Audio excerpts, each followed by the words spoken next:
A boy is born with legs so twisted that doctors say he may never walk properly.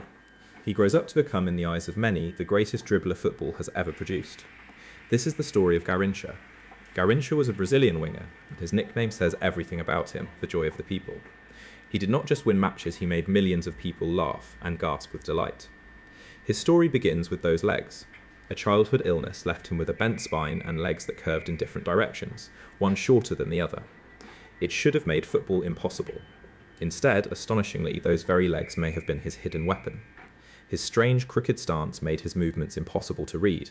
Defenders simply could not tell which way he would go. Because of that, his dribbling was unlike anything else.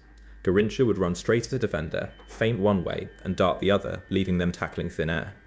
Then, often, he would do it again for fun. That was his trademark. Humiliating a defender, then waiting for him to recover, only to beat him a second time. He toyed with opponents, playing for the sheer joy and mischief of it. He played on the right wing, and his job was simple: take the ball, beat his man, and cause chaos. Few players in history have done that one thing as brilliantly, or as joyfully, as Garrincha did. He also had a mischievous streak the fans adored. Stories tell of him beating the same defender over and over just to entertain the crowd, sometimes passing up easy chances to score because dribbling simply gave him more joy. His peak came on the biggest stage of all, the World Cup.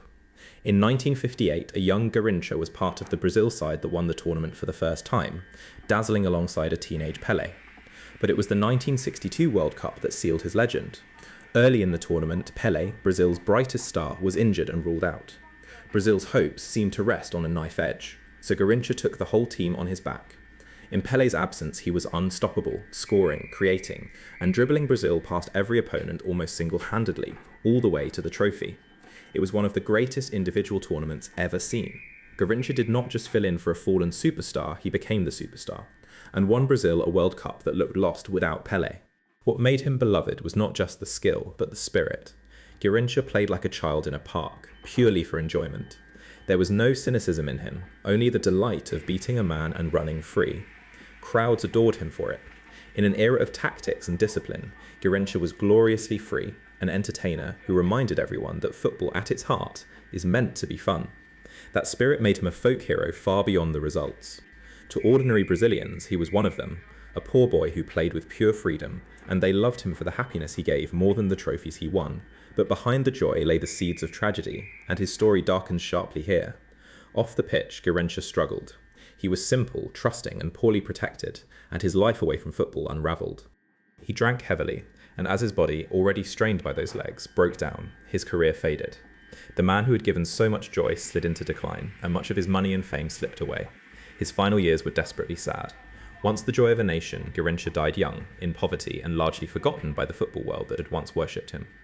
It was a heartbreaking end. There is a hard lesson in that ending. Football celebrated Garrincha's genius, but failed to protect the vulnerable man behind it, a pattern that has sadly repeated with other gifted, troubled players since. Now, the debate about his place in history, because he lacked Pele's goals and longevity, Garrincha is sometimes overlooked, remembered as a supporting act rather than a leading man. But those who saw him insist otherwise. Many who watched both say that, as a pure dribbler and entertainer, Garrincha was the greatest of all, even more thrilling in full flow than Pele himself. Here is the sharp point. Football is not only about trophies and statistics, it is about wonder, and few players have ever produced as much pure wonder as Garrincha did with a ball at his feet. So that is Garrincha, the joy of the people, a man whose twisted legs became a gift, who carried Brazil to a World Cup, and who played with a freedom and delight the game has rarely seen since.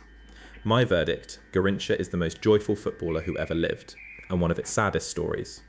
Remember the grinning boy dancing past defenders, and let his tragic end be a warning the game should never forget. If you love football stories told straight, subscribe to Sports Vogue so the next one finds you, and share this with a mate who would argue about it all night. And tell us in the comments which story we should break down next. We will see you at the next one.